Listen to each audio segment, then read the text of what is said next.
Vitamin के की खोज। विटामिन के की खोज की कहानी 20वीं सदी की शुरुआत में शुरू हुई और ये कई वैज्ञानिकों के योगदान का परिणाम है। इस विटामिन को रक्त के थक्के जमने, ब्लड क्लॉटिंग की प्रक्रिया में इसकी महत्वपूर्ण भूमिका के लिए जाना जाता है। आरंभिक अवलोकन। विटामिन के की खोज का श्रेय मुख्य रूप से डेनिश वैज्ञानिक हेनरिक डम को जाता है।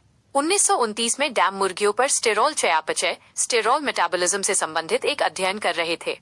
उन्होंने मुर्गियों को वसा रहित फैट फ्री आहार दिया। असामान्य लक्षण। उन्होंने देखा कि इन मुर्गियों में कुछ दिनों बाद असामान्य रक्तस्राव, अनयूजुअल ब्लीडिंग और रक्त के थक्के जमने में देरी होने लगी। निष्कर्ष। शुरुआत में डैम ने सोचा कि ये लक्षण स्टेरॉल की कमी के कारण हो सकता है, लेकिन जब उन्होंने आहार में ज्ञात स्टेरॉल जैसे कि यीस्ट और कॉड लिवर तेल मिलाया तो भी लक्षण दूर नहीं हुए। इससे उन्हें ये निष्कर्ष निकालने में मदद मिली कि आहार में कोई एक अज्ञात वसा में घुलनशील कारक अननोन फैट सॉल्युबल फैक्टर मौजूद है जो सामान्य रक्त जमाव के लिए आवश्यक है।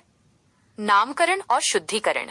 1934 में डैम ने इस नए कारक को कोएगुलेशन विटामिन नाम दिया।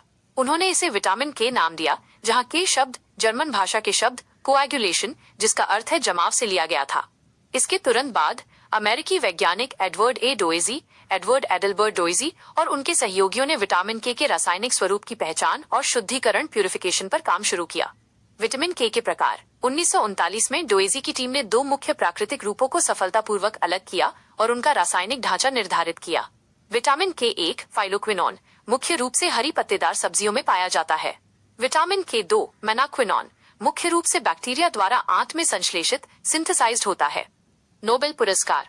1943 में हेनरिक डैम को विटामिन के की खोज के लिए और एडवर्ड डोइजी को इसकी रासायनिक प्रकृति और संश्लेषण सिंथेसिस पर उनके काम के लिए संयुक्त रूप से फिजियोलॉजी या मेडिसिन में नोबेल पुरस्कार से सम्मानित किया गया। संक्षेप में, विटामिन के की खोज हेनरिक डैम के मुर्गियों में असामान्य रक्तस्राव के अवलोकन से शुरू हुई, जिसे उन्होंने एक नए वसा घुलनशील कारक की कमी के रूप में पहचाना, और डोइजी के महत्वपूर्ण कार्य से इसका रासायनिक शुद्धिकरण और वर्गीकरण हुआ, जिससे चिकित्सा विज्ञान में एक महत्वपूर्ण प्रगति हुई।